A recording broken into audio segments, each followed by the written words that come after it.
Graça, paz e misericórdia da parte do nosso Senhor e Salvador Jesus Cristo.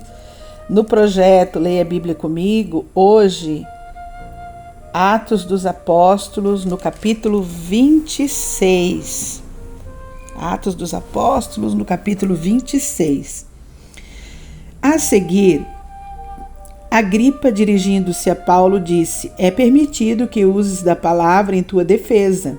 Então Paulo, estendendo a mão, passou a defender-se nestes termos: Tenho-me por feliz, ó rei Agripa, pelo privilégio de hoje, na tua presença, poder produzir a minha defesa de todas as acusações feitas contra mim pelos judeus. Mormente, porque és versado em todos os costumes e questões que há entre os judeus, por isso eu te peço que me ouças com paciência. Quanto à minha vida, desde a mocidade, como decorreu desde o princípio entre o meu povo e em Jerusalém, todos os judeus a conhecem. Pois, na verdade, eu era conhecido deles desde o princípio, se assim o quisessem testemunhar, porque vivi fariseu conforme a seita mais severa da nossa religião. E agora estou sendo julgado por causa da esperança da promessa que por Deus foi feita a nossos pais, a qual as nossas 12 tribos, servindo a Deus fervorosamente de noite e de dia, almejam alcançar. É no tocante à esperança, ó rei, que eu sou acusado pelos judeus, porque se julga incrível entre vós que Deus ressuscite os mortos. Na verdade, a mim me parecia que muitas coisas devia eu praticar contra o nome de Jesus, o Nazareno. E assim procedi em Jerusalém. Havendo eu recebido autorização dos principais sacerdotes, encerrei muitos dos santos na prisão, e contra eles dava o meu voto quando os matavam. Muitas vezes os castiguei por todas as sinagogas, obrigando-os até a blasfemar, e demasiadamente enfurecido contra eles, mesmo por cidades estranhas, os perseguia. Com este intuito, parti para Damasco, levando autorização dos principais sacerdotes e por eles comissionado. Ao meio-dia, ó rei, indo eu, caminho afora, vi uma luz no céu mais resplandecente que o sol, que brilhou ao redor de mim e dos que iam comigo. E caindo todos nós por terra, ouvi uma voz que me falava em língua hebraica: Saulo, Saulo, por que me persegues? Dura coisa é recalcitrares contra os aguilhões. Então eu perguntei: Quem és tu, Senhor? Ao que o Senhor respondeu: Eu sou Jesus, a quem tu persegues. Mas levanta-te e firma-te sobre teus pés, porque por isso te apareci, para te constituir ministro e testemunha, tanto das coisas em que me viste, como daquelas pelas quais te aparecerei ainda, livrando-te do povo e dos gentios para os quais eu te envio, para lhes abrires os olhos e o converteres das trevas para a luz e da potestade de Satanás para Deus, a fim de que recebam eles remissão de pecados e herança entre os que são santificados pela fé em mim.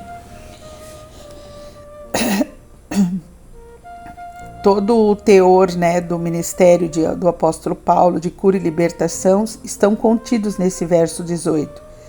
Para lhes abrires os olhos e os converteres das trevas para a luz e da potestade de Satanás para Deus, a fim de que recebam eles remissão de pecados e herança entre os que são santificados pela fé em mim. Pelo que, ó rei Agripa, não fui desobediente à visão celestial, mas anunciei primeiramente aos de Damasco e em Jerusalém, por toda a região da Judéia, e aos gentios que se arrependessem e se convertessem a Deus, praticando obras dignas de arrependimento. Por causa disto, alguns judeus me prenderam, estando eu no templo, e tentaram matar-me. Mas, alcançando-me socorro de Deus, permaneço até o dia de hoje, dando testemunho tanto a pequenos como a grandes, nada dizendo senão o que os profetas e Moisés disseram haver de acontecer. Isto é, que o Cristo devia padecer e, sendo o primeiro da ressurreição dos mortos, anunciaria a luz ao povo e aos gentios. Dizendo ele estas coisas, em sua defesa, Festo o interrompeu em alta voz: Estás louco, Paulo? As muitas letras te fazem delirar. Paulo, porém, respondeu: Não estou louco, ó excelentíssimo Festo. Pelo contrário, digo palavras de verdade e de bom senso. Porque tudo isto é de conhecimento do rei, a quem me dirijo com franqueza, pois estou persuadido de que nenhuma destas coisas lhe é oculta, porquanto nada se passou em algum lugar escondido. Acreditas, ó rei Agripa, nos profetas? Bem sei que acreditas. Então Agripa se dirigiu a Paulo e disse: Por pouco me persuades a me fazer cristão. Paulo respondeu: Assim Deus permitisse que por pouco ou por muito, não apenas tu, ó rei, porém todos os que hoje me ouvem se tornassem tais qual eu sou, exceto essas cadeias. A essa altura levantou-se o rei e também o governador e Berenice, bem como os que estavam assentados com eles, e havendo-se retirado, falavam uns com os outros, dizendo: Este homem nada tem feito possível de morte ou de prisão. Então Agripa se dirigiu a Festo e disse: Este homem bem podia ser solto, se não tivesse apelado para César. Então está diante de nós, capítulo 26 de Atos dos Apóstolos, né? O momento em que nós vemos aqui Paulo contando o seu encontro com Jesus na estrada de Damasco, né? Que coisa mais linda, a chamada de Paulo, né? No versículo 18, né?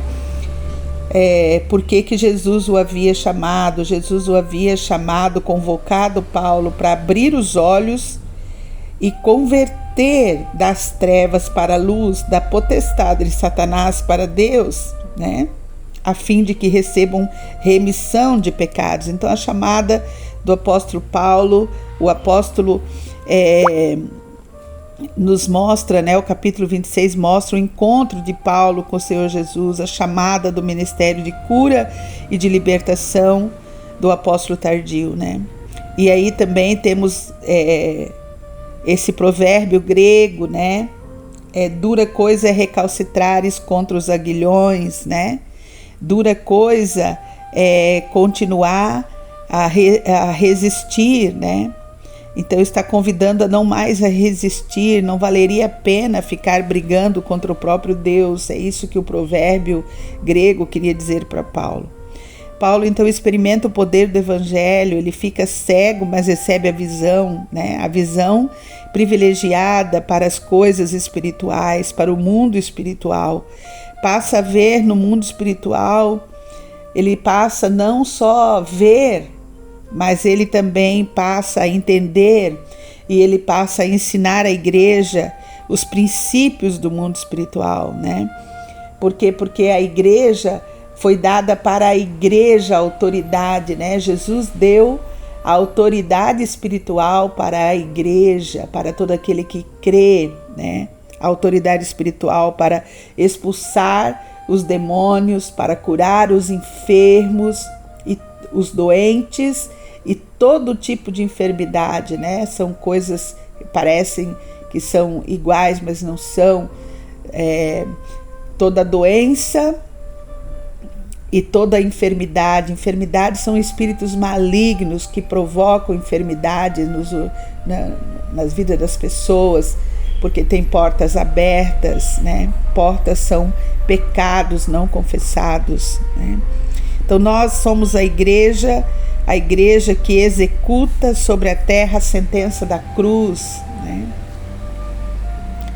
Então que Deus nos ajude, nos abençoe, né? Que nós possamos com graça continuar a cumprir a missão do apóstolo Paulo sobre a terra como igreja, que nós possamos cumprir a missão de executar a sentença da cruz, né, sobre a terra, né, que possamos falar do amor de Jesus, abrir os olhos dos cegos e dar vista, dar visão e trazê-los do mundo das trevas para o mundo da luz, né? desligar do mundo das trevas e ligar no mundo da luz todas aquelas pessoas que nós conseguirmos chegar e tocar e proclamar o Evangelho. Que Deus nos abençoe e nos ajude. Tá? Até amanhã, se Deus nos permitir, queridos.